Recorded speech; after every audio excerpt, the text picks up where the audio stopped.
Hi guys! Hello! So welcome back to an IGTV where we're going to be answering more of your questions, and we have a different question from someone this week asking About sleeping positions. So she mentioned that she often wakes up in pain and she's aware that she's kind of sleeping in funky positions, and wanted to know if there's maybe an optimal sleeping position that we should be using, or if there's maybe something about like propping ourselves up on cushions.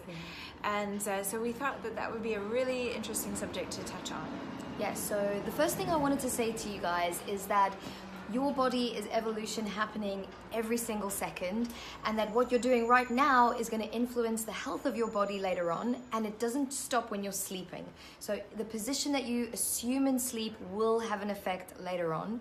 There is a brilliant book by a woman named Katie Bauman called Move Your DNA. We'll link it up in the show notes. We've talked about this book many times. And she speaks about how sleeping is an important part of your training in your body, and that you should train your body to be able to mold and sleep on a variety of different surfaces, not just soft cushioning surfaces. Yes. But before we go into anything about positions, I think it is important to mention that first and foremost, as long as you're getting the sleep, that is the most important thing, because if you are dealing with any kind of injury or pain or fatigue, then sleep is the most important way that your body is going to regenerate and rejuvenate from just living in general. Sleep is so important. So do whatever you can to get the sleep and get, a healthy good night's sleep.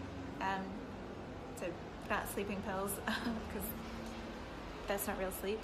But yeah, in terms of trying to train your body though towards more optimal sleeping positions, it is a training. It's like anything else. You would struggle if you just dived into the deep end and you were like, okay, maybe sleeping on the floor with no pillow on my back is going to be healthiest for my spine.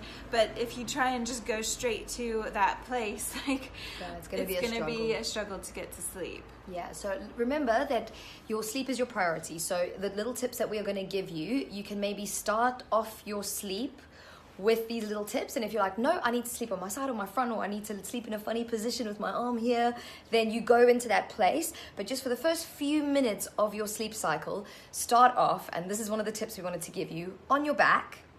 And start off trying to put less underneath your head.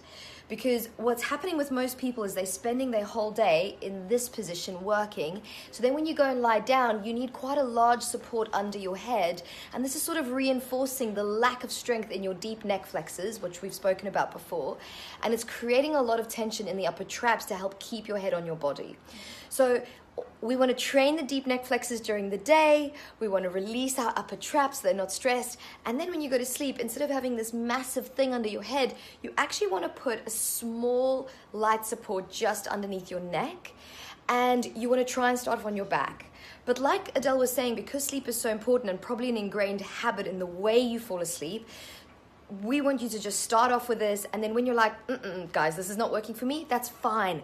Go into your normal sleeping position, because even those first few moments of training your sleep is going to have a really positive effect on kind of getting that habitual pattern rewiring in your nervous system.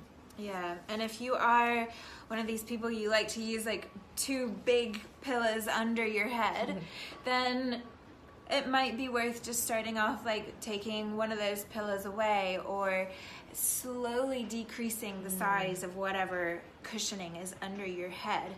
And ideally, if we can get to a point where our spine is aligned as we sleep, then that's going to be the best for us. And what Katie Bauman talks about in Move Your DNA is that if anything, if you can train your body towards being able to sleep on different surfaces, the more versatile you'll be.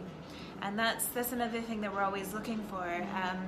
We talk about flexibility on this platform kind of like it's a bad thing, but we all know that flexibility isn't really a bad thing. But in all areas of our body, we need more flexibility. I mean, if we can talk about metabolic flexibility, or what's it called, heart rate variability, flexibility. Yeah.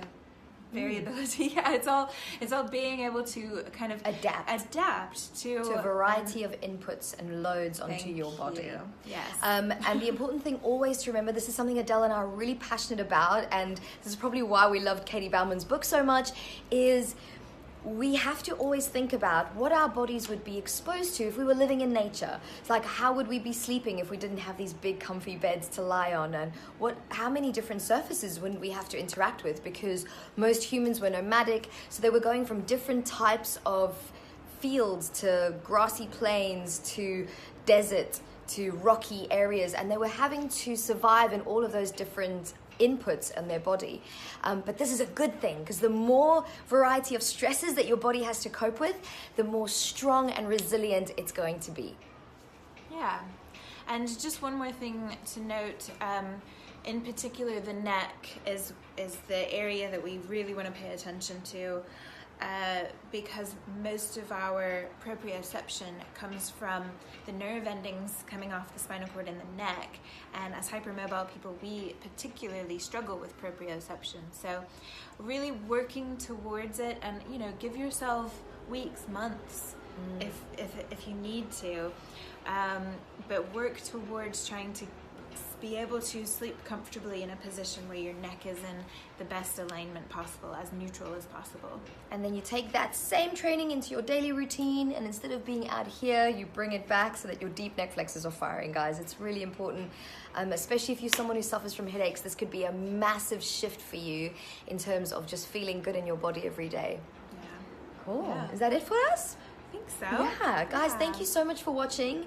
Remember that we have a mailing list, and we are sending out regular emails with so much information, and you can't imagine how much time and effort goes into creating all of this different content for you guys. And if you did want to be a part of our mailing list, we'll be so grateful. You can just go to the link on Linktree on our Instagram profile page, sign up there, and then you'll be a part of our little community that's growing, ever growing community. Yeah. We call it the Bendy family. Yeah, be in our Bendy family. Guys, thanks a lot. We'll see you soon.